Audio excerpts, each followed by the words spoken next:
భగవంతుడి ప్రశ్నలు వేయాలి. అది దానికోసం మానవ జీవితం ఇది. సో కృష్ణుడు ఈ 3 ప్రశ్నలు అడుగుతాడు. నంద మహారాజుకు అర్థమవుతుంది, ఓ ఇతను చాలా ఫిలసాఫికల్గా అంటే జ్ఞానంగా అడుగుతున్నాడు, ఇంక చెప్పాల్సి వస్తుందేమో అని చెప్తాడు. కృష్ణ, ఏం లేదయ్యా, మనం ప్రతి సంవత్సరం ఇంద్రుడికి ఆరాధన చేస్తాం. ఎందుకంటే వర్షాలు మేఘాలు అధిపతి ఇంద్రుడు. ఆ మేఘాలు లేకుండా వర్షం లేదు కదా. ఇప్పుడు మేఘాలు ఇటు నుంచి అటు పోవాలంటే ఎవరు తీసుకెళ్ళాలి? వాయువు తీసుకెళ్ళాలి. గాలి తీసుకెళ్ళాలి కదా. వాయువు తీసుకెళ్ళాలంటే వాయువు కంట్రోల్ చేసేది ఎవరు? వాయువుని, వరుణ అందరికి అధిపతి ఎవరు? ఇంద్రుడు. ఆయన ఆధీనంలో ఉంటాయి ప్రకృతులు ఇవన్నీ. కాబట్టి మనకు వర్షం రావాలన్నా, మేఘాలు రావాలన్నా, ఏం జరగాలన్నా కానీ, మన ప్రాంతం అభివృద్ధి కావాలన్నా ఇంద్రుడి యొక్క కరుణ ఉండాలి. కాబట్టి ప్రతి సంవత్సరం ఈ ఆరాధన చేసి ఇంద్రుడు ఆనందపడతాడు. ఇంద్రుడు ఆనందపడితే మనకు వర్షాలు వస్తాయి, మనకంతా జీవితం బాగుంటుంది అని చెప్తారనమాట. అప్పుడు కృష్ణుడు ఇంకో ప్రశ్న వేస్తాడు.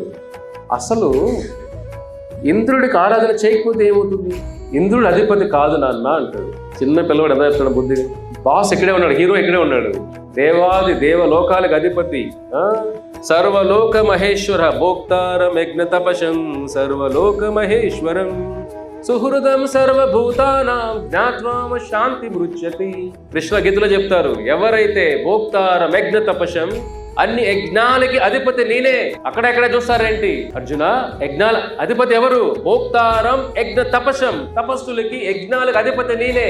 సర్వలోక మహేశ్వరం, అన్ని లోకాలకి మహేశ్వరుడు నేనే. జ్ఞాత్వాం శాంతి మృచ్యతి, ఎవరైతే తెలుసుకుంటాడో వాడికి మనశ్శాంతి దొరుకుతుంది లోకం. అది కృష్ణ తత్వం. ఒక జీవుడికి ఒకరే భగవంతుడు, ఇద్దరు భగవంతులు ఉండరు. భగవంతుడు పురుష తత్వం, స్త్రీ తత్వం కాదు. స్త్రీ తత్వం శక్తి, భగవంతుడు శక్తి శ్రీతత్వం. భగవంతురాలు లేవు, భగవంతుడు.